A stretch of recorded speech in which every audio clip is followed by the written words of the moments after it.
Saya selalu bersyukur kepada Allah Subhanahu wa taala yang telah menciptakan YouTube yang memungkinkan orang-orang yang tidak dilirik TV bisa masuk ke sana sehingga kita bisa mengambil banyak manfaat dan ilmu dari beliau. Ya, beliau sangat terkenal sekali ya kalau di YouTube. Saya lumayan sering mengikuti pengajian dari Kiai. Cuma kalau boleh kritik langsung kritik aja ya Kiai. Jangan terlalu banyak jawanya.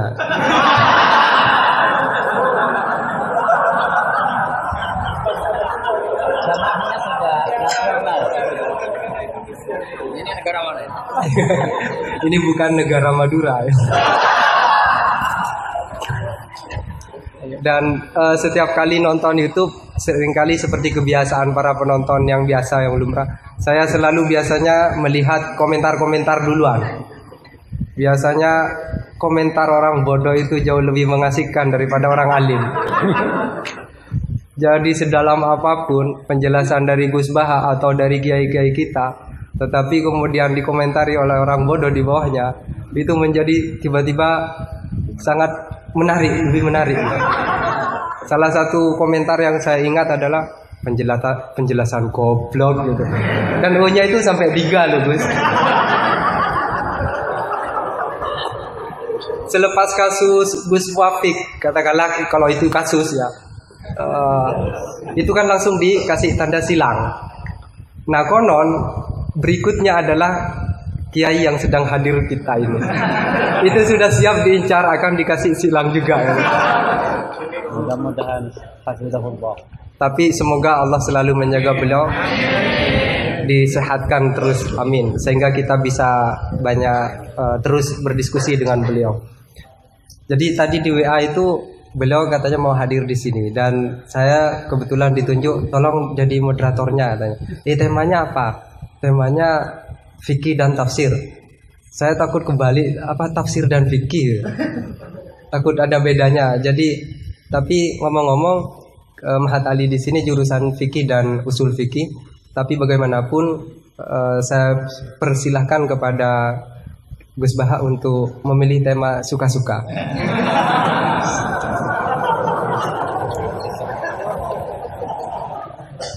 Kepada beliau kami haturkan waktu juga suka-suka, tapi tidak boleh lebih dari 1 jam. Assalamualaikum warahmatullahi wabarakatuh.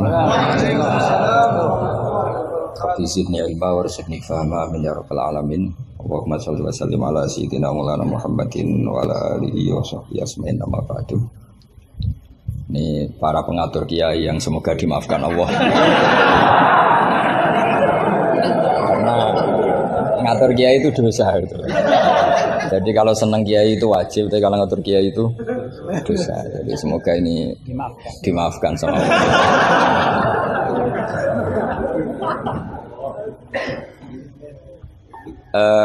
Tentang ini kan jurusannya fikih. Jadi tentu fikih atau usul fikih itu semuanya diambil dari Quran. Bisa dikatakan fiqhul Quran atau minta fasiril Quran, tentu umurun fikih, tentu sesuatu yang terkait dengan apa? Fikih. Semua orang mufassir itu pasti menguasai fikih. Saya itu bisa tafsir seperti ini itu ya barokahnya. Saya itu setengah hafal i'anah. Kalau kamu kan setengah hafal takrib aja enggak. Ini pengasuhnya ini yang siapa ini, yang Pak siapa ini? Pak Khairuddin. Namanya aja sudah salah itu, Khairuddin. Api-api agama. Jadi kalau kamu mangkel sama Khairuddin, bocah kok nakal gitu. Itu kalau diterjemah api-api agama kok nakal gitu. Jadi ya sudahlah, memang kekacauan itu khasnya dunia ini, jadi ya biasa aja. Begini saya beri contoh yang ekstrim ya. Jadi cara memahami Quran atau fikih itu kalau ingin paham serius itu cari sisi ekstrimnya. Itu pasti nanti kamu akan mau tidak mau. Misalnya bayangkan kenapa harus pintar mengemudi. Bayangkan kalau tidak pintar itu kecelakaan. Fikih juga gitu. Kalau kita tidak tahu fikih itu bayangkan paling ekstrim, yaitu tidak dapat ridhonya Allah Subhanahu wa taala. Nah, kenapa demikian? Karena hadan nabiyyu, ini nabi adalah musyarri' atau yang punya otoritas syariat. Sehingga dengan logika itu kalau kita punya kaifiyatul ibadah, cara beribadah sing tukhalifu manhajar Rasul. Ya, yang beda dengan apa? Manhajnya Rasul. Itu pasti masalah besar. Karena kita berarti musyarek baru. Maka kritik terhadap kias. Ini tak anggap mahatali semua. Kritik terhadap kias itu apa? Potensi sebagai apa? Musyarek. Tapi kritik pada faham zahiri ini tak anggap mahatali betulan karena yang mimpin sudah Khairuddin. Api-api aku. Kacau ini.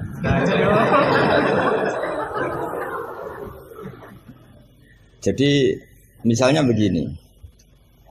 Sesuatu yang sama itu kadang berdasar riwayat itu ketentuannya beda. Misalnya kalau kita pakai urutan dosa akbarul kabair, satu itu al-isyrak billah. Kedua adalah qatlul mu'min. Ketiga adalah az-zina. Tapi kadang-kadang untuk mengisbatkan seseorang musyrik atau mengisbatkan seorang itu sebagai qatil, itu saksinya tidak sebanyak zina. Logikanya kan semakin akbar, semakin saksinya lebih banyak. Tapi kadang secara riwayat tidak. Sehingga apa yang dikatakan agama menurut ahli hadis ad-din huwa riwayah. Kalau menurut ahli hadis agama itu riwayat. Karena kalau kita melogika takut kita sebagai musyarek, sebagai penentu lain atau rivalitas dari Nabi dalam membuat aturan apa? Syariat. Oposisi ya kira-kira gitu. Sehingga beragama itu harus riwayat. Nah karena beragama harus riwayat itu, saya termasuk orang yang ngapalkan hadis banyak. Saya tuh hafalan saya hadis itu banyak sekali. Bukan karena ingin lulus ma'adali, itu sudah ada ikhlas kalau ingin S1 barang itu. Tapi ya gak apa-apa, gak ikhlas juga gak apa-apa. Semoga dimaafkan Allah. Tapi saya hafal hadis itu bukan niatnya kayak jenengan ingin jadi apa? S1 terus guru TPQ nanti itu ketemu banyak ustazah yang cantik itu gak bener itu niat itu. Tapi memang aturannya seperti itu. Saya beri sekian contoh. Kalau agama itu tidak selalu mengikuti logika kita. Saya beri contoh sosial saja yang mungkin ada ini mic-nya kok terlambat. Ada yang lebih bagus. Ini adalah setelannya. Coba bawa dengan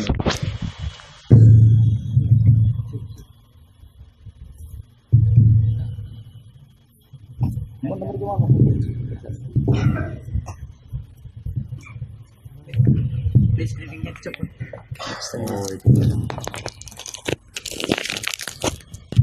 Amin Gus. ini pengatur ya.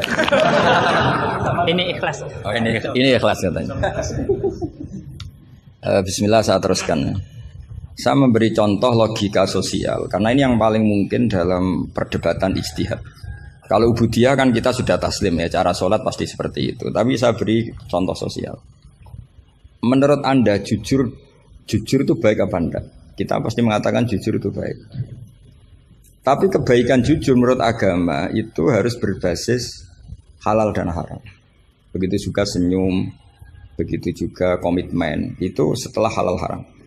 Tadi saya sudah bilang sama Gus Hasan Sadili, akhlak itu di bawah hukum. Andai kan senyum itu ibadah, itu orang-orang nakal yang rayu lelaki hidung belang, itu semuanya tukang senyum. Kadang ustazah sering merengut karena kurang bisyarah atau apa, tidak tahu. Nah, nanti kalau senyum itu ibadah, berarti mereka lebih sering ibadah karena sering senyum. Itu kalau sampean maling tidak konangan lapor ke pimpinan, mesti dianggap wah kamu bagus. Karena maling tidak konangan. Tapi ya bagus dalam konteks maling. Kamu judi kemudian kalah, kamu bayarkan sama yang menang. Kamu ya dipuji, pejudi yang baik. Karena berkomitmen. Nah kita tidak pernah tahu sebetulnya kata baik itu harus berbasis syariat. Sehingga kita tidak pernah muji senyum itu baik, berkomitmen itu baik kecuali ba'da'an wa faqadzalika kullu syariat Rasulullah sallallahu alaihi wasallam. Sehingga istrinya Nabi itu diajarin syariat itu beda dengan logika. Jadi kalau mbak-mbak ini yang cantik itu sering senyum sama Ustadz ini Pak Khairuddin itu haram. Karena dia pasti GR dianggap cinta. Nah, itu kesunatannya merengut, itu secara agama kesunatannya itu merengut. Apa bahasa Maduranya merengut tuh? Marowo. Saya beri contoh, tidak betapa agama itu riwayat. Ya nisa an-nabi lastunna ka ahadim minan nisa. Ini taqaitunna fala takhdu'na bil qauli. Fayatma alladzi fi qalbihi marad. Wahai para istrinya Nabi, jika kamu ngomong sama lelaki lain, fala takhdu'na bil qauli, jangan terlalu sopan. Takhdu'na itu dari kata khudu. Karena kesopanan seorang perempuan cantik pada lelaki yang enggak benar itu mesti ditafsirkan yang macam-macam.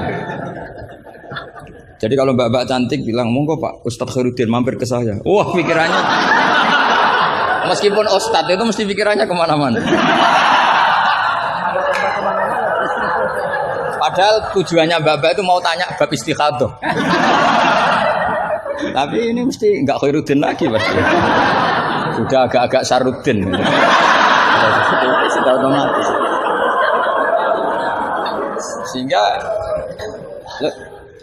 Sehingga aturan Quran jelas, kebaikan khudu, kebaikan sopan itu harus ada ukurannya. Karena takutnya faya toma alladzi fi qalbihi marad. Orang yang hatinya sakit melihat senyumnya perempuan yang niatnya sopan sekalipun ditafsirnya yang macam-macam. Itu juga fiqhul Quran. Makanya basis kita adalah mengenali fikih itu halal haram dulu secara riwayat, seorang lagi secara riwayat, jangan secara akal. Kalau selalu pakai akal, mungkin kita naif. Misalnya begini, ayam yang menurut misalnya pakar kesehatan dianggap terindikasi flu burung. Sementara bekecot yang menurut mazhab Syafi'i haram, kemudian malah ditetapkan sebagai makanan bergizi. Andai kan kamu jadi mufti yang mengikuti ilmu ahli gizi atau kedokteran misalnya. Kamu mengatakan apa coba? Terus kamu sok ahli usul fikih karena Mahatali baru masih seneng-senengnya dalil al-hukmu yaduru ma'ilatihi wujudan, masih amatiran masih. Wah ini bekecot ini illatul hukmi sudah naf'u ya, memberi manfaat. Yang sementara ayam itu doror karena apa? Mengandung apa? Flu burung. Wah berarti yang bekecot halal, yang ayam haram. Kalau kamu bilang gitu kan taqabbalallahu minna minkum.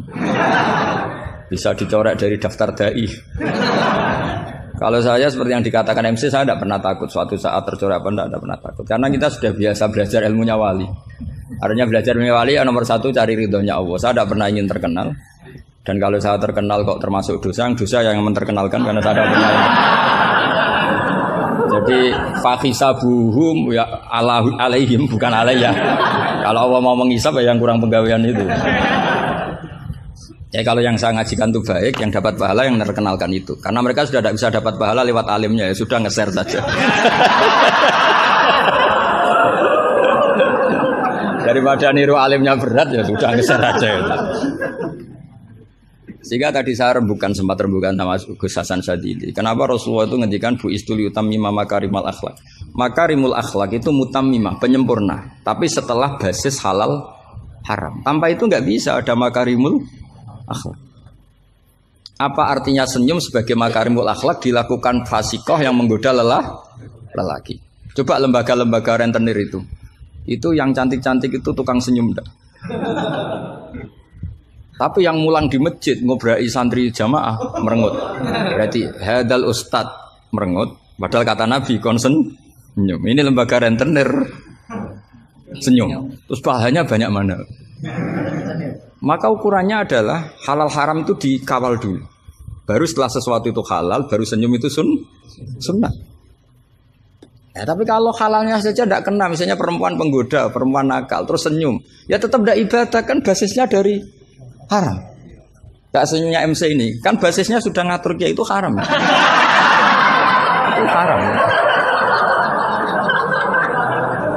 Jadi harus istighfar itu karena basisnya ngatur dia.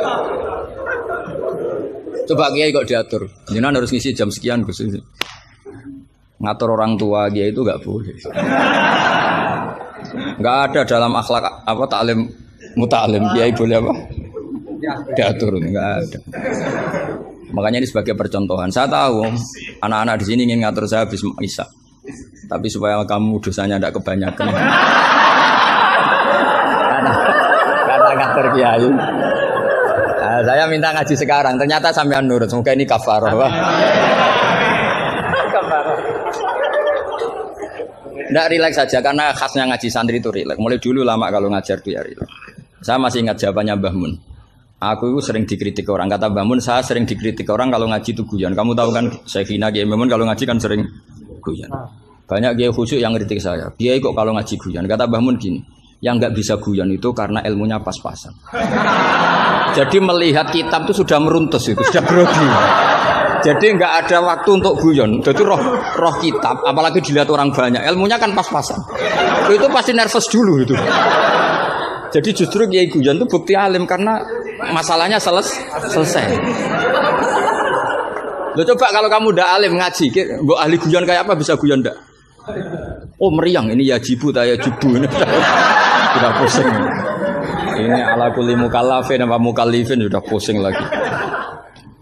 Lama-lama tadi faman mau kote sapane wong saroko nyolong sapa man albedo tak ing anduk. Sampai muridnya bingung. Pak, saya punya anak endok.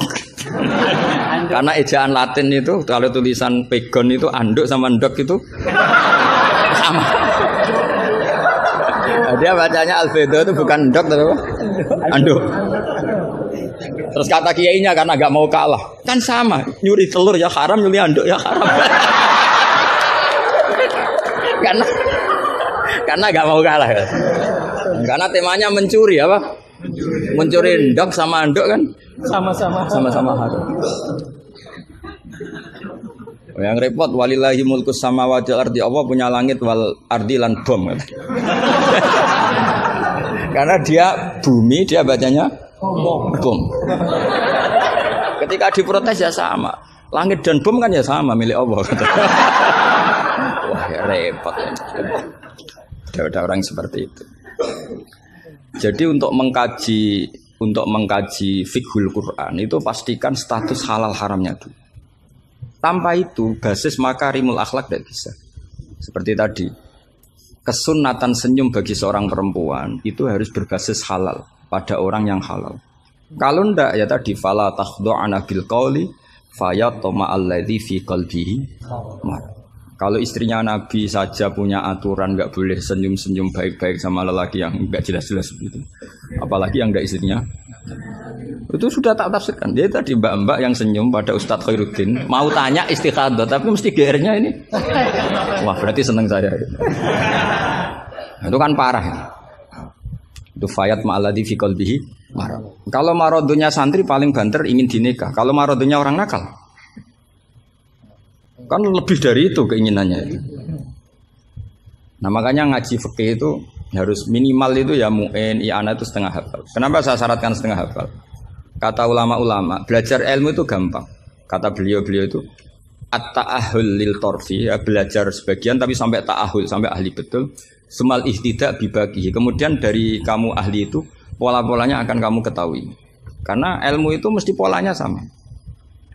Ya polanya itu sama. Misalnya begini, hukumnya bohong itu apa? Tidak sama jawab, hukumnya bohong haram. Itu termasuk amatir teman. Belajar usul fikihnya apa? Keliru. Kalau kamu jawab bohong itu ada yang wajib. Ada perempuan mau diperkosa sama orang fasik, lari sembunyi di rumah kamu. Terus orang fasik tadi tanya ke kamu, apa ada perempuan kesini? Kamu wajib bohong atau wajib jujur? Wajib bohong. Makanya ini salah asuh ini mesti dulunya. Maka kalau dalam analisis usul fikih al-kitsbu ya'tarihil ahkam al-khamsah. Dalam bohong pun ada ahkam al-khamsah. Dan itu Nabi sudah memberi isyarat. Tidak termasuk bohong orang yang mendamaikan dua kelompok. Ada sekian contoh yang bohong itu enggak dihitung dosa. Makanya hadadin ini butuh riwayat. Kalau menurut logika bohong itu haram. Tapi misalnya ada seseorang fasikoh, misalnya lonte nakal. Janjian sama hidung belang. Malam ini tak booking kamu tak bayar. Itu wajib nepati apa wajib ingkar itu, Pak? Kalau kamu bilang nepati janji itu wajib, berarti ini wajib.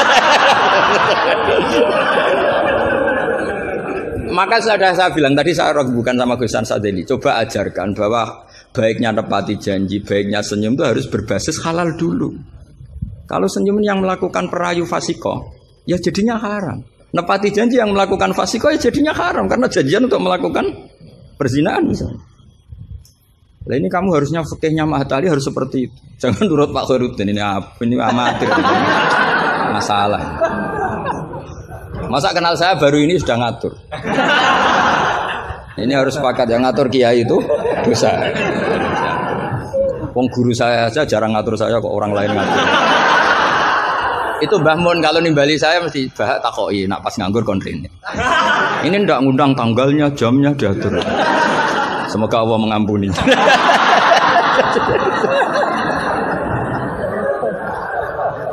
Ndak supaya Anda sadar bahwa di balik aturan-aturan prosedur juga aturan etika bainal ulama. Oke, aturan prosedur saya harus ngisi jam sekian. Itu aturan prosedur. Tapi aturan prosedur ini tidak mengalahkan hukum taklim mutaklim.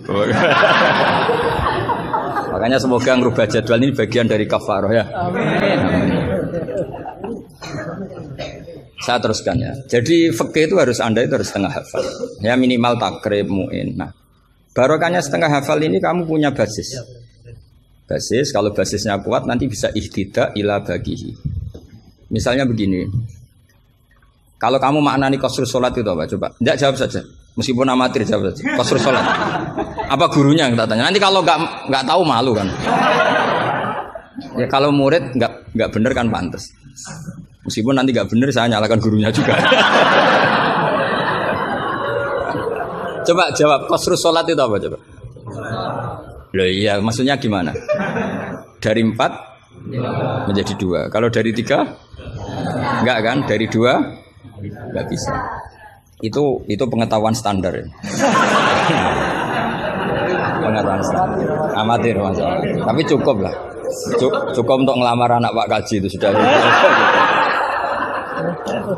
Tapi sebetulnya ada qasrus salat yang makna lain, yaitu minal wujub ila tarkil wujub, atau minal haram menjadi tidak haram, atau minal ibtal atau mubtilat menjadi tidak mubtilat. Karena ayat itu turun ketika perang. Wa idza darabtum fil ardi falaysa 'alaikum junahun an taqsuru minas shalat. Itu ulama tafsir itu ijma, dan ini Anda pasti tidak tahu. Karena gurunya aja belum tahu ini. Itu sebetulnya ayat itu bukan turun tentang rubaiyah menjadi sunaiyah, tapi tentang hamlud dam fi sholat itu nggak boleh. Tapi gara-gara perang menjadi boleh. Bergerak salah suharokatin mutawaliyatin normalnya nggak boleh, gara-gara perang menjadi boleh. Maka di situ maknanya qasrus sholat adalah minal wujub menjadi tidak wujub, minal ibtal menjadi tidak ibtal. Tapi kan kita kan dari dulu belajarnya amatiran gini. Jadi ya sudah qasrus sholat pokoknya papat jadi 2. Itu sudah pinter, sudah pinter. Makanya di antara terusannya ayat itu kamu harus membawa pedang. Karena padahal membawa pedang ini kadang mulat toh bidam, pedang ini penuh dengan darah. Jadi antak suruh minas sholat tentu makna pokoknya seperti tadi 4 menjadi 2. Tapi ada makna yang justru dibawa oleh sejarah ayat itu sendiri, yaitu normalnya orang sholat tidak bawa darah, tapi ditoleransi saat perang. Nggak boleh gerak, ditoleransi saat perang. Misalnya sholat, istiqbalul qiblat wajib enggak? Wajib. Tapi fi syiddatil khaufi wajib enggak? Enggak. Nah, itu ya qasrus sholat namanya. Jadi qasru maknanya mencendak, memperpendek dari syarat misalnya 100 atau 10 menjadi tinggal 4. Jadi qasru itu misalnya syara itu sihati sholat 10, gara-gara syiddatul khauf menjadi 4. La minas asroh ilal arba'ah ini juga qasru. Paham tak ya? Enggak, kalau ilmu yang kelas tinggi nerangkan ustadznya. Nanti muridnya tanya ustadz. Jadi artinya apa? Kamu bisa memahami gitu tuh kalau mutabakhir bil arabiyah, karena dari awal maknanya qasru itu nyendak. Nyendak itu bisa tadi dari syarat 10 menjadi 4. Itu juga qasru. Coba dalam sholat syiddatil khaufi yang dikorting berapa coba? Yang didiskon. Bisa gerak lebih dari 3 kali. Boleh hamlun najasah, yaitu hamlut dam. Boleh tidak istiqbalul qiblat. Bahkan mungkin boleh ngomong dengan kadar yang penting untuk keselamatan orang Islam. Misalnya ada orang Abu Jahal mau bunuh Ustadz Khairuddin, kan bahaya bagi agama ini. Kalau Khairuddinnya meninggal, terus kamu bilang, ya Ustadz, memperingatkan dia supaya tidak dibunuh. Nah, kalam seperti ini juga tidak membatalkan sholat, karena tidak dianggap ajnabi. Meskipun ini sangat mufhim, bukan sekedar karena beberapa kalimat. Nah seperti ini itu namanya juga qasrus sholat. Tapi kita kadang-kadang terjebak. Qasrus sholat itu maknanya ya dari rubaiyah menjadi sunnahnya. Tapi kalau kamu nanti ngaji tafsir, ya maksudnya yang sekelas ini ya jangan hanya tafsir Jalalain, itu nggak ada. Nanti kamu protes, Gus Pak sudah tak cari di Jalalain nggak ada. Ya mesti nggak ada. Ya minimal ya tafsir yang 10 jilid. Yang belinya saja sudah susah apalagi bacanya.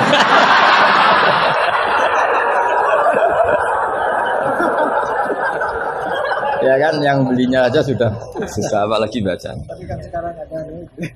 Ya, kalau pakai Maktabah Syamilah itu kitab bakhil itu namanya. Orang kok nggak mau modal itu. Beli HP 3 juta mau, pas mau beli kitab hanya pakai Maktabah Syamilah. Itu berapa harganya? 20.000. Itu kriminal menurut saya itu. Untuk calon ulama itu masalah. Karena kalau tradisinya ulama kan baca kitab, ditakriri, dibandingkan, terus dimuqabalahkan. Nah kalau kutub Maktabah Syamilah mau kamu takriri gimana? Apalagi nyuwun sewu kalau ada tahrif atau apa kita ada ikut tanggung. Saya itu punya kitab Ihya itu kalau nggak 5-6 dari beberapa percetakan yang beda. Karena takut kadang tahrif. Apa? Tahrif itu potensinya begini. Makanya saya sarankan kalau Anda ingin mengkaji tafsir itu minimal i'anah itu setengah hafal. Karena dari hafal, kenapa saya milih i'anah? Karena qoribu ahdin bina, dekat sekali dengan kita. Misalnya sanad saya, misalnya saya Mbah Mun, Mbah Karim, Mbah Hashim pernah ngaji Syekh Mahfud Termas ngaji Sayyid Abi Bakar Sato, Sahibul i'anah. Kalau saya sanad dari keluarga saya, malah mbah saya kandung, itu pernah ketemu sama Sayyid Abi Bakar Sato, pernah ngaji. Kalau sanad guru memang saya harus muter sampai 5. Di sebelah kiri juga sama. Mbahnya istri saya namanya Mbah Murtado sama mbahnya Mas Kamil itu pernah ngaji Sayyid Abi Bakar Sato. Sama saya tak cerita. Misalnya begini, ada kitab itu membuang la, dengarin ya, membuang la. Itu kalau Anda yang hanya belajar di Mahatali seperti ini, mungkin buang la itu aneh karena la itu kata inti, tidak itu kan kata inti. Tapi di orang Arab buang la itu biasa. Jika tafsir Jalalain selalu mengatakan la uqsimu bihadzal balad, la uqsimu biyaumil qiyamah, la zaidatun, la difonis ya zaidah. Wong la itu maknanya tidak kok dikatakan zaidah. Karena memang dalam muhawaratul Arab atau muhadatsatul Arab, mereka bilang la wa. Orang Arab itu kalau bilang wa itu enggak marem kalau tidak dimuqaddimai la wa. Sehingga la difonis zaidah. Tapi problem dikatakan zaidah begini, apa betul iya?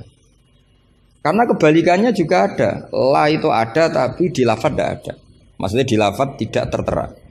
Misalnya wa'alal ladzina yutiqunahu fidyatun ta'amu miskin. Coba kalau kamu maknani tanpa la, orang yang mampu puasa pun enggak maknani tanpa la. Makanya tadi mukaddimah saya kan kalau ingin belajar ilmu cari sisi ekstrimnya.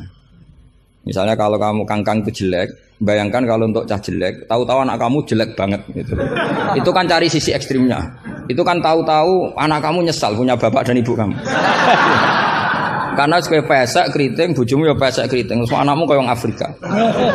Nak lanang rapo terus wedok. Itu kan kamu ikut dosa. Karena membuat generasi yang enggak laku rabi gara-gara salah. Ikut dosa.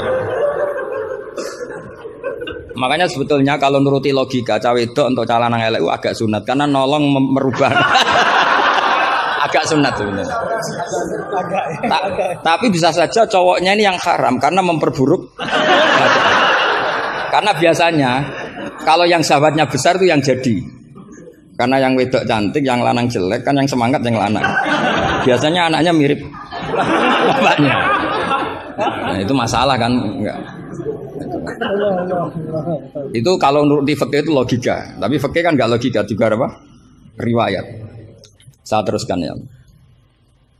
Kalau Anda tahu di fikih yang boleh fidyah itu kan az-zamin orang yang lumpuh atau as-syekh sing marot sing la yurja buruhu. Saya ulang lagi, kalau kita ngelotok fikih yang boleh bayar fidyah itu siapa? Orang yang sudah lumpuh atau syekh orang tua yang enggak mungkin sembuh lagi, maka dia dianggap enggak mampu puasa diganti fidyah. Karena ada kepastian fikih demikian sehingga ketika kita baca ayat wa'alal ladzina yutiqunahu tetap kita baca la yutiqunahu. Kenapa kita tahu itu? Karena basis fikih kita cukup. Meskipun tidak ada la tapi basis kita mengarah ke la. Berarti yang menentukan kamu alim itu basis fikih apa basis lughat? Basis fikih. Kebetulan secara lughat disahkan. Apa bukti disahkan secara logat? Ada kalimat biasa yang tidak ahkam syariah tapi buanglah. Tawahi tafta'u tazkuru Yusuf ela tafta'u tazkuru Yusuf. Ketika Nabi Yakub sampai setengah buta, kata anak-anaknya, sudahlah bah, kamu itu terlalu selalu ingat Yusuf. Tawahi tafta'u ela tafta'u, artinya ada membuanglah di dialog-dialog biasa. Kalau dalam dialog biasa bisa dibuang, maka dalam hukum juga bisa dibuang. Kayak wa'alal ladzina yutiqunahu fidyatun ta'am miskin ela yutiquna. Ada lagi contoh yang mesti membuang lah. Ini mujma'alah pasti. Maksudnya secara makna pasti mujma'alah. Mungkin ada yang mengkaji fikul Quran. Ada ayat di bab kalalah itu, yastaftuna qulillahu yuftikum fil kalalah ini mruun halaka laisa lahu waladu wa lahu ukhtun falaha nisuma tarok sampai seterusnya, terus ditutup apa? Yubayyinu wallahu lakum an tadillu. Coba maknani tampallah. Oh, sesat semua. Cara sekretaris tadi sudah di-X semua. Coba kalau maknani tampallah. Yubayyinu nerangaken sapa Allah memberi penjelasan antandilu supaya kamu sesat. Betapa bodohnya kita. Itu jelas menyimpan la dan mujma'alah, nggak mungkin kamu maknani tambah la. Karena kalau tambah la maknanya Allah memberi penjelasan agar kamu sesat. Itu mbok guru paling goblok pun tidak akan segoblok itu gitu. Akhirnya tafsir Jalalain ya urun, biasanya urun itu urun rembung. An sama ta terus dikasih la ya, biasanya tafsir Jalalain kan gitu. An terus dipotong ditambahi la. La ini di luar kurung karena enggak Quran, yang dalam kurung Qurannya terus la itu urunnya Imam Suyuti atau tafsir Jalalain. Pasti maknanya musma'aleh membuang la. Nah, kalau ada yang tidak membuang la pasti punya solusi lain yang maknanya sama. Misalnya gini. Kalau kamu belajar nahwu, saya ulang lagi, kalau kamu belajar nahwu alfiyah lah. Satu alfiyah juga sarahnya itu setengah hafal karena saya butuh paham. Ya, butuh paham. Kamu milih mana buang la sama buang mudhof? Populer mana di nahwu? Ulama nahwu ada yang milih lebih populer buang mudhof. Misalnya was'alil qaryah was'al ahlal qaryah. Ya misalnya gitu. Nah makanya ulama daripada buang la itu gak pati lughatun ma'rufah, gak pati begitu dikenal, milih buang mudhof. Artinya terus bilang gini, yubayyinu wa lakum karohiyata antadillu. Allah memberi penjelasan karena Allah tidak suka kalau kamu sesat. Terus karohiyah dibuang. Nah ini kan urusan makna, urusan pilihan lughat, tapi semuanya sepakat maknanya harus seperti itu. Tapi ada yang milih buang la, ada yang milih buang mudhof. Lah kira-kira secara rasa nahwu kamu milih mana coba? Wong kowe lagi saiki kok milih. Tapi tetap kita tahu, nggak mungkin yang dimaksud Allah memberi penjelasan agar kamu sesat. Kalau menurut saya pribadi suka buang mudhof karena lebih familiar. Memang buang mudhof di bahasa Arab itu familiar. Bukti paling gampang itu di bab taukid. Di bab taukid kalau kamu ngaji nahwu bab taukid. Ja'a zaitun nafsuhu apa? Ja'a zaitun nafsuhu atau ja'a zaitun ainuru. Itu semua ahli nahwu mesti bilang begini. Yang ahli loh ya, enggak sampean, yang ahli nahwu pasti bilang begini. Taukid itu dipentingkan untuk memastikan hadal kalam la yahtamilu mudhofan. Bahwa kalam ini tidak terjadi pembuangan mudhof. Karena kalau dalam bahasa Arab ja'a zaitun bisa saja ja'a gulamu zaidin atau katibu zaidin atau tilmizu zaidin. Sampai butuh taukid itu saking seringnya di bahasa Arab itu ada buang mudhof, sehingga orang Arab kalau ingin memastikan Zaid sendiri yang datang harus ngomong ja'a zaitun nafsuhu. Karena kalau zaitun saja bisa artinya katibu zaidin atau gulamu zaidin. Berarti buang mudhof populer enggak? Populer sekali sampai ada bab taukid untuk menghilangkan kemungkinan itu. Saking seringnya apa? Saking sering. Itu kalau kangkang sedang gaya itu kan wah saya rabi keluarga Ki Astad. Baru tanya, keluarga yang mana? Ponakannya apa cucunya? Enggak, candalem gitu. Karena gue gaya-gayanan kan harus ngomong seperti itu gitu. Nah, sehingga dalam level ekstrim ilmu kalam atau ilmu tauhid, saya ulang lagi, saya mukadimahnya tetap sama ya. Cari sisi ekstrim dalam mengkaji satu ilmu ya, cari sisi ekstrim. Misalnya kalau kita tidak buang mudhof, kamu bisa nggak maknani ini secara ilmu kalam atau ilmu tauhid? Wajah rabbuka wal malaku soffan. Coba maknani tanpa buang mudhof. Kaya Allah kaya dirijen. Wajah alan teko sapa rabbuka pangeran sira wal malaikatu lan wal malaku lan malaikat oleh teko soffan hale baris-baris. Dadi sok kiamat iki Allah baris. Kriminal nggak kalau dalam ilmu tauhid? Kriminal kan karena di sini ada tasbihu wa bil khalqi, menyerupakan Allah dengan makhluk. Atau ayat yang lebih ekstrim lagi. Hal yang zuruna illa satruse illa ayatiyahumu wa fi dzulalim minal ghamam. Allah datang di segumpalan awan. Coba kalau maknani tanpa buang mudah. Berarti kan ada takayuf membayangkan Allah itu kayak makhluk. Jadi bayangkan kiamat Allah baris di depan sebagai pimpinan garis, terus malaikat di wong ayat terus dalile qala ta'ala wa ja'a rabbuka wal malaku iku salah maknane tak goblok wonge kan gitu mesti orang itu. Sehingga mau ndak mau kita takwil. Rabbuka di sini rasulu rabbik. Sama lihat di tafsir ahli sunnah wal jamaah. Rabbuka rasulu rabbik atau amru rabbik. Saat itu datang perintah Tuhanmu yang mengharuskan para malaikat berbaris. Bukan Rabbuka dengan arti zat. Karena Allah sebagai zat la yahullu fi makanin. Allah wajib mukhalafatul hawadits. Nah, kalau Mahatali mau mengkaji fikih itu juga harus mengkaji lugat. Saya itu mengkaji kitab usul fikih banyak, Lubul Usul, Jamul Jawami. Itu di separuh akhir pasti tentang lau itu kayak apa, inna kayak apa, ka'anna, ya Mbak. Nah orang kebangetan berarti khatam aja.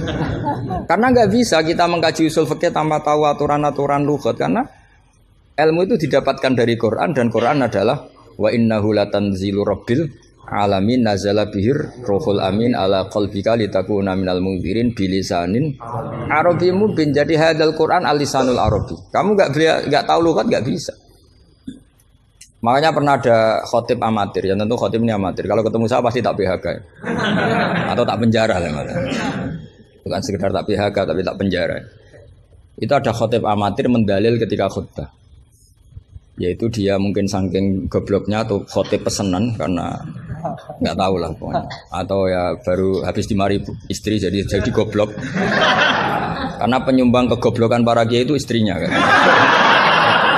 Itu sudah jelas. Itu kata Pak Said itu. Mau kiai pinter kaya apa, profesor pinter kaya apa. Ini kalau kata Pak Hasyim Muzadi itu masyhur ya. Ini ada ponaknya ya. Banyak profesor yang menjadi goblok karena apa? Istrinya. Jadi sudah belajar teori macam-macam, pas mau ke kampus dibentak istrinya. Itu sudah di kampus blank. Hilang gitu. Kiai juga gitu, ilmu sudah disiapkan mau dibentak sudah tuntas. Itu saya punya cerita dari bapak. Dulu para kiai itu pernah ngaji di dalam di rumah. Bareng kiai itu biasanya kalau pas latihan kiai itu rezekinya kan belum lancar. Karena ya biasalah diuji sama Allah. Dia agak-agak miskin atau ya miskin betul memang.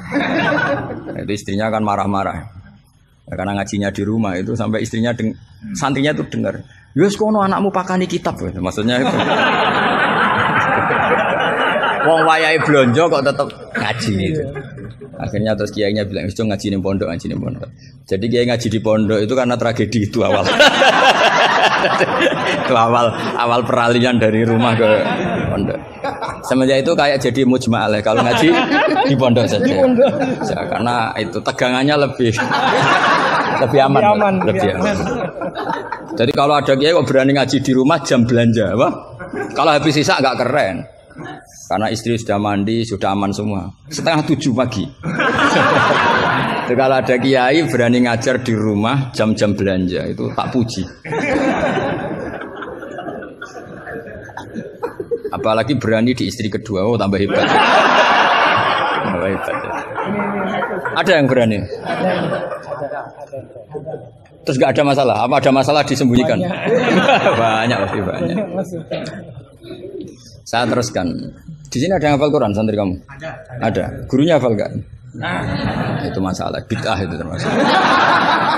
Muridnya hafal, gurunya enggak. Si khotib tadi dalil begini. Wala tangkihul musyrikati hatta yu'min. Yaitu tentu nakah itu hanya muta'addi 5 fulin wahid. Ya saya ulang lagi, nakah itu muta'addi 5 fulin wahid. Yang binafsihi ya. Yang apa? Binafsihi. Kamu harus belajar nahwu. Saya bisa tafsir seperti ini ya barokahnya saya pernah nakriri Alfiyah, saya pernah. Sampai sekarang saya itu masih belajar ilal. Kamu jangan kira saya sampai sekarang itu masih belajar ilal. Karena saya tahu ilmu ini sudah mau mati. Karena yang Mahatali aja tidak mesti bisa, apalagi yang enggak. Padahal maknanya Mahatali itu apa? Kelas tinggi. Buat tinggi bingungnya, buat ilmunya tidak tahu. Al-ali fi takhayyur au fil apa tidak tahu. Alinya kan kalau dalam ilmu balaghah, kalau makmul dibuang itu umum, jadi nggak jelas al-alifi apa kan nggak jelas, karena makmulnya dibuang. Ini bukan saya gojlok, memang secara ilmu balaghah gitu. Kalau makmul dibuang itu umum. Jadi harusnya sampean tanya, Pak, ini ali apanya, Pak? Ali ilmunya apa ali? Karena tadi kadang santri itu nggak berani boyong. Saya pernah punya cerita unik dari Mbah Mun. Kiai itu latihan, jadi kiai itu latihan. Kata Mbah Mun gini, saya itu pernah husnudzon sama santri yang kalau pereinan itu tidak pulang. Itu Mbah Mun anyaran kiai itu dipuji, wong pereinan kok tidak pulang, berarti capek, sregep itu. Tapi Mbah Mun itu betapa kecewanya ketika santri itu dipanggil, "Cung, pereinan kok tidak pulang kenapa?" Nah, ning omah kan ngarit, Mbah.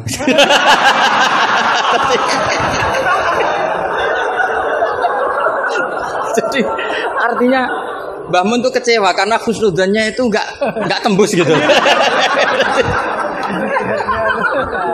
Nah, bisa saja sampai meneruskan Mahat Ali itu bukan karena nyari ilmu, ning omahe wopo gitu. Jadi husnudzon itu ya kalau keterusan itu ya jadi goblok gitu. Saya enggak tahu, coba niat kamu Mahat Ali itu nyari ilmu apa daripada di rumah enggak jelas. Enggak usah dijawab itu, sudah juga. Enggak usah dijawab.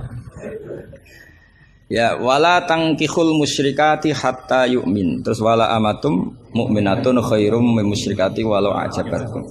Karena depannya wala tangkihu, berarti maknanya kan gini. Wala tangkihu lan ojo nekayo sira kabeh ayyuhal mukminun, karena khitabun lil jamil mudzakkar ya, khitabun lil jamil mudzakkar. Al musyrikati yang pira-pira wedok musyrikah, perempuan musyrikah. Nah, karena depannya bi fathita, saya ulang lagi, karena depannya bi fathita. Ayat yang kedua atau alinea kedua ya, alinea kedua atau qadhiyah kedua. Itu tetap dibaca wala tangkihul musyrikina hatta yu'minu. Tetap dibaca wala tangkihu. Itu sehingga orang Arabia enggak hafal Quran tapi dia malakah bil Arabia. Saya ulang lagi, dia ada ahli Quran tapi malakah bil Arabia karena dia dzauqus salim, al-urbul khulsu, dia orang Arab asli yang belum tercampuri oleh mu'arrab, oleh Arab-Arab palsu. Tidak Arab muwalladin kalau dalam bahasa balaghah. Terus bilang gini, ya khotib, katanya Pak Khotib, apa betul itu Quran? Kalau itu betul Quran, saya kecewa dengan Quran. Kata. Karena maknanya menjadi gini, wala tangkihulan ojo nekai siro kabeh para mukmin lelaki, karena khitabun jamil mudzakkar. Al musyrikina ing lanangan musyrik. Yang mau nikah sama lelaki musyrik itu ya siapa? Gitu. Mbok ndak usah dilarang ya ndak akan kita lakukan gitu. Mas, artinya gini kan menjadi tidak mutu kan, misalnya saya ngandani jenengan Dong Kang, ini kan kalau segini bahasa Madura Kang ya Kang sama. Kang kowe aja nikah mbek Pak Khairuddin. Loh, enggak usah dilarang juga enggak akan kamu lakukan. Bisa muta-muta kamu kalau nikah sama lelaki kan gitu. Tapi kalau dibaca bi fathit ta maknanya seperti itu. Kalau bi fathit ta maknanya seperti itu. Maka semua ulama qurra ijma, saya ulang lagi ijma bacanya bi dhammit ta apa? Sehingga maknanya gini, wala tungkihu lan ojo nekahno sira kabeh para wali, terus maf'ul awalnya dibuang banatikum ing pira-pira anak wedok sira kabeh atau mauliyatakum ing wong wedok sing mbok waleni sira kabeh. Jadi hadhil ayat khitabun lil auliya wala tungkihu ayyuhal auliya wala tungkihu lan ojo nekahno sira kabeh para wali banatikum ing pira-pira anak wedon sira kabeh mbok nekahno al musyrikin ing lanangan musyrik. Itu baru benar. Kebetulan di Jumatan itu ada orang alim. Ya orang alim itu bisa saya, bisa Pak Khairuddin. Tapi andaikan di polling pasti orang milih saya. Maksudnya sementara ini, tapi nanti nggak tahu saya. Kalau dia sregep terus nyalip saya nggak tahu. Tapi itu agak mokhal itu. Agak mokhal. Ya setidaknya mokhal adatan, bukan mokhal yang. Ya, mokhal ya. Mokhal adatan ya, bukan mokhal yang kotan tapi mokhal apa? Adatan. Ya, bukan mokhal aklan ya. Terus ada kiai bilang gini, ndak itu yang salah, ndak Qurannya, khotibnya. Itu semua Quran bacanya bidomit.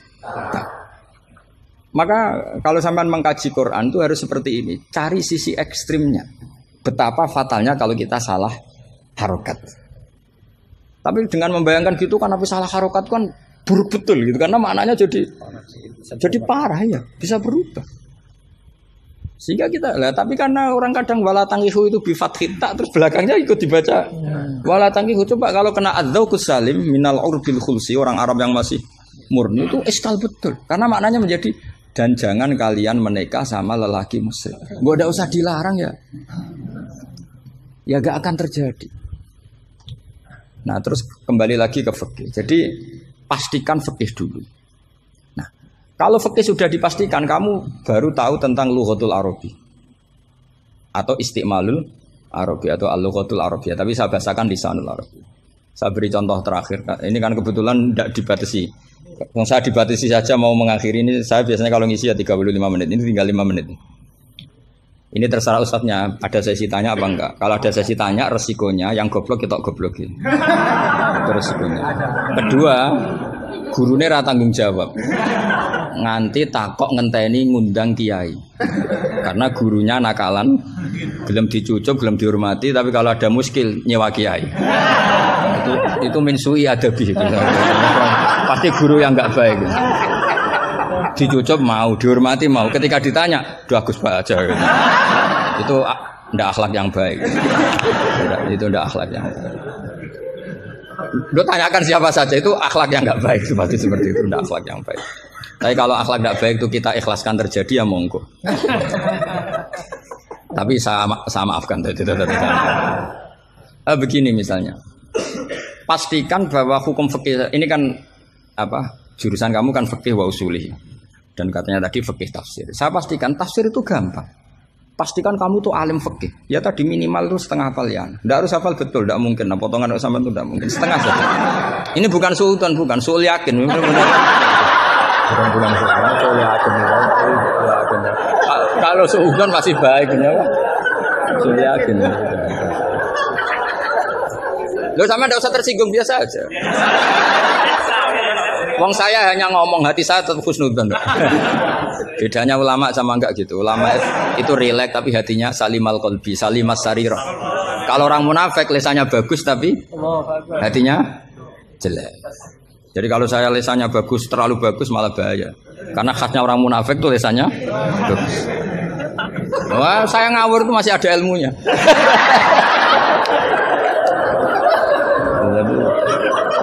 Saya ngawur sama kamu tidak ngawur itu masih benar saya ngawur. Karena ngawur pun ada apa? Ada ilmu. Itu dulu Rasulullah itu kalau sedang sumpek itu yang sekelilingnya nyari sahabat yang setengah ngawur-ngawur itu. Karena Abu Bakar itu terlalu sopan untuk bisa bikin Rasulullah tertawa. Umar ya gitu. Makanya ketika Rasulullah sumpek itu hazin itu kelihatan suya karena yang dipikir banyak tentu Rasulullah termasuk mikir sampean. Ngelebano swarga sampean yo angel. Karena kuota amalnya tidak cukup. Sampai Rasulullah nangis-nangis minta hak syafaat. Kalau Nabi mikir diri sendiri sudah selesai mulai dulu. Langsung masuk surga di depan. Yang agak ribet kan karena mikir nyafaati sampean-sampean ini. Kalau nyafaati saya agak ribet karena orang hafal Quran sudah dapat porsi sudah. Jadi sudah enggak mati ribet. Yang ribet ini coba sampean atas nama apa coba? Kalau Habib Husain kan atas nama cucunya. Kalau Ustadz Khairuddin atas nama ustadznya. Kalau Mbak atas nama kaum lemah. Kalau sampean coba. Coba atas nama apa tuh? Mustadafin ya sudah diikutkan partai lemah aja ya.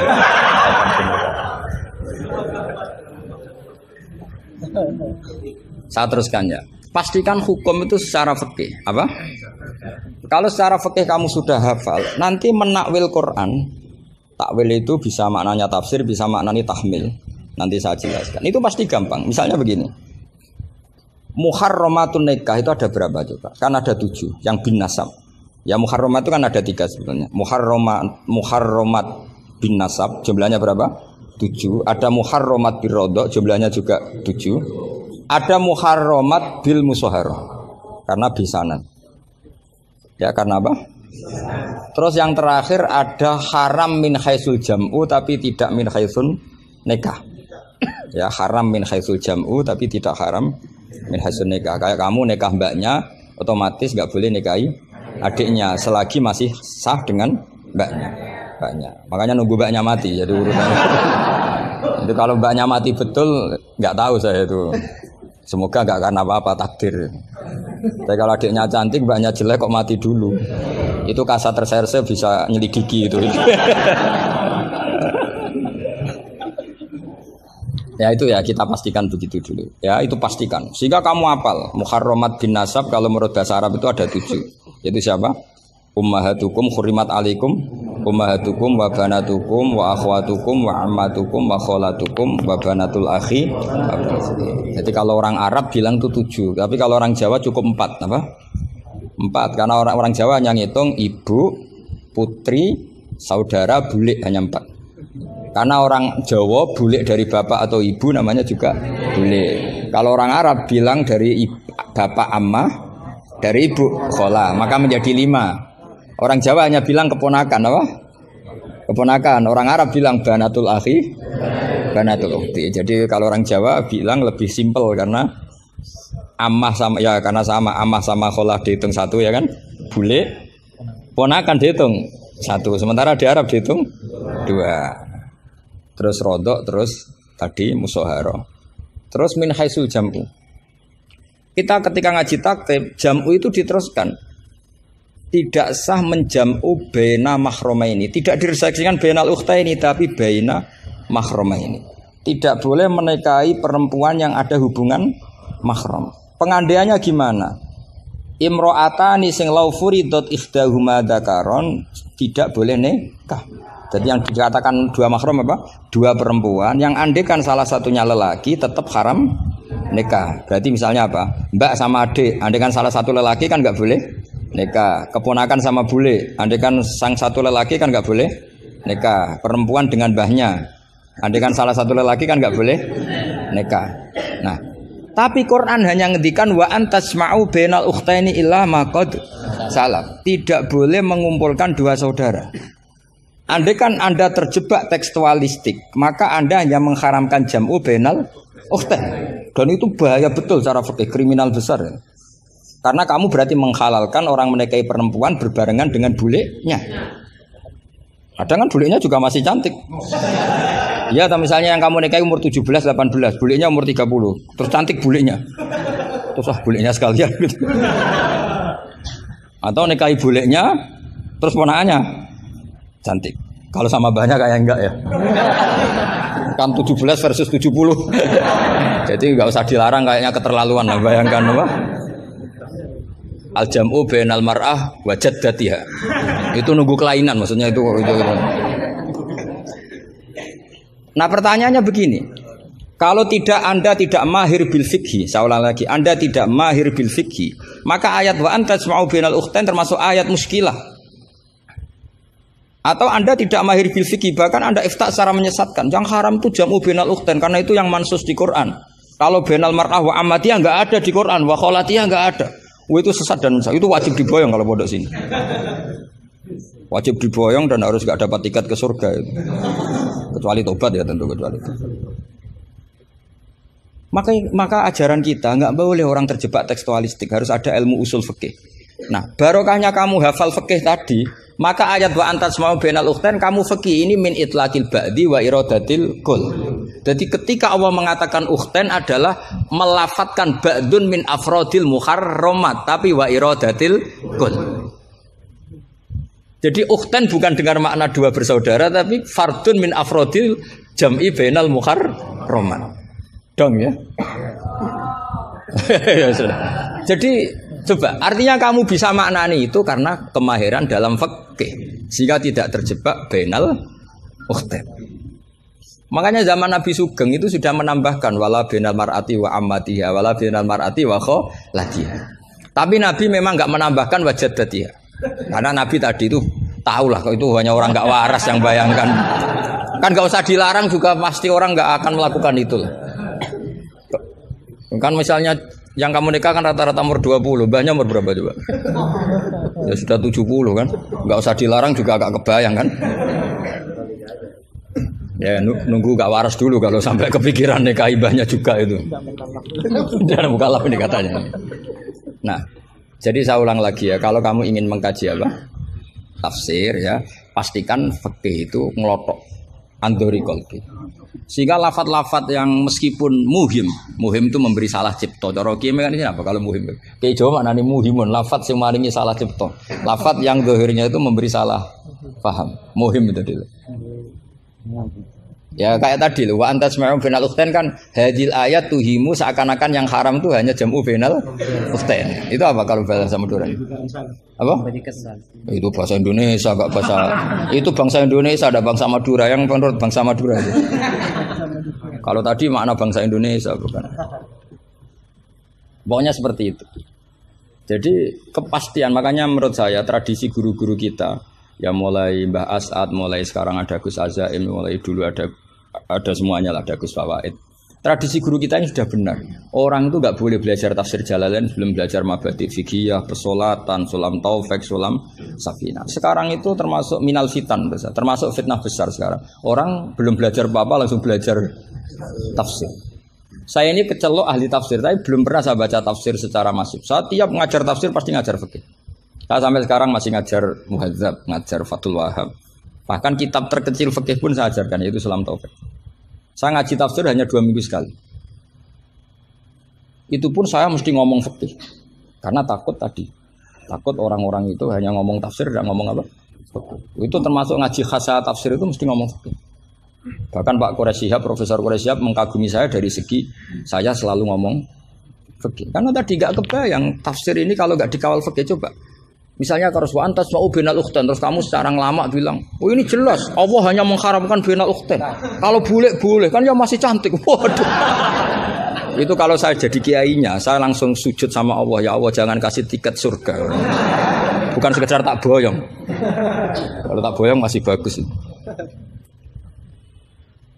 Tapi kalau kita ngelotok fikih, secara fikih sudah angzori kolbin pasti tahu. Hadil ayat ini cara balaghah min itlaqil ba'di wa iradatil kul. Jadi ketika Allah menyebut bainal ukhtain mewakili makna bainal mahramin. Apa? Bainal mahram. Itu kan sama seperti Nabi ngendikan tawaf cung yo ning Hajar Aswad. Manane ya semua Ka'bah. Ora kok kowe mau bengi Hajar apa? Hajar Aswad. Itu biasa dalam bahasa Arab seperti itu. Sama seperti Nabi, orang baik adalah yang memegangi anak yatim, ngelus-ngelus kepala anak yatim. Kayak ngelus-ngelus tok bisa wong akeh. Maksudnya ngelus-ngelus itu bukti tarohum, apa? Sayang lah, sayang itu dibuktikan dengan memberi kebutuhannya. Jadi ngelus-ngelus itu ya sambil ngasih 50.000 atau ngelus-ngelus tok repot. Iki kiai aneh, cah yatim dikumpul kok. Dilus-lus tok karena hadisnya mau masruh sil yatim. Ya ada seperti itu. Masru wa ibaratun anit tarohum. Wa tarohum ya umumin ayakuna infakon au ghairu infak.